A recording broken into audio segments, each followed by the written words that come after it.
పవన్ కళ్యాణ్ నుండి వస్తున్న most crazy pan India చిత్రం హరిహర వీరమల్లు. ఈ చిత్రం మీద పవన్ ఫ్యాన్స్ ఎంతగానో ఆశలు పెట్టుకున్నారు. వకీల్ సాబ్ తర్వాత పవన్ కళ్యాణ్ నుండి వస్తున్న సోలో చిత్రం ఇదే కావడం విశేషం. ఇక హిస్టారికల్ నేపథ్యంలో పోరాట యోధుడిగా పవన్ కళ్యాణ్ నటిస్తూ ఉండడంతో హరిహర వీరమల్లు మీద భారీ అంచనాలు నెలకొన్నాయి. దాదాపు 5 ఏళ్ల నుండి ఈ సినిమా సెట్స్ మీదే గడుపుతోంది. ఇక వాయిదాల మీద వాయిదాలు పడు వస్తున్న హరిహర వీరమల్లు ఎట్టకేలకు మే 9న విడుదల కాబోతోంది.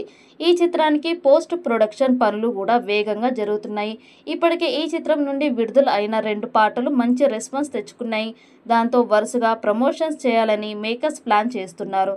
ఈ నేపథ్యంలో ఈ చిత్రం నుండి 3వ పాటను విడుదల చేయడానికి మేకర్స్ ప్లాన్ చేస్తున్నారు.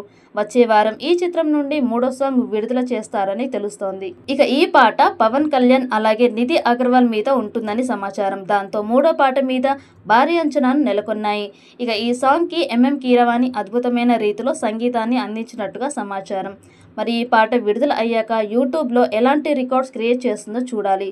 ఇక హరిహర వీరమల్లు చిత్రాన్ని దాదాపు 200 కోట్ల బడ్జెట్తో రత్నం నిర్మించారు. ఈ చిత్రాన్ని పాన్ ఇండియా స్థాయిలో అన్ని భాషల్లో విడుదల చేయబోతున్నారు. తెలుగు, తమిళం, కన్నడ, మలయాళం, హిందీ భాషల్లో ఈ చిత్రం విడుదల కానుంది. ఇప్పటికే ఈ చిత్రం నుండి వచ్చిన పోస్టర్స్, టీజర్స్ సూపర్ రెస్పాన్స్ వచ్చింది. ఈ చిత్రంలో పవన్ కళ్యాణ్ రాబిన్ హుడ్ తరహాలో ఒక బందిపోటుగా నటిస్తున్నారు. మొఘల్ కాలం నాటి హిస్టారికల్ నేపథ్యంలో ఉన్న కథ ఇది. మొఘల్ కాలంలో ప్రజలు ఎలాంటి ఇబ్బందులు పడుతున్నారు, వాళ్లను రక్షించడానికి వీరమల్లు ఎలాంటి పోరాటాలు చేశాడో అనే కథాంశంతో ఈ చిత్రాన్ని తెరకెక్కిస్తున్నారు. ఈ మూవీపై మీ అభిప్రాయాన్ని కమెంట్ బుక్లో తెలియచేయండి. ఈ వీడియో మీకు నచ్చితే లైక్ చేయండి, షేర్ చేయండి, కమెంట్ చేయండి. మరిన్ని అప్డేట్స్ కోసం మా ఛానల్ని సబ్స్క్రైబ్ చేయండి. అలాగే పక్కనే ఉన్న గంట సింబల్ని గట్టిగా కొట్టండి.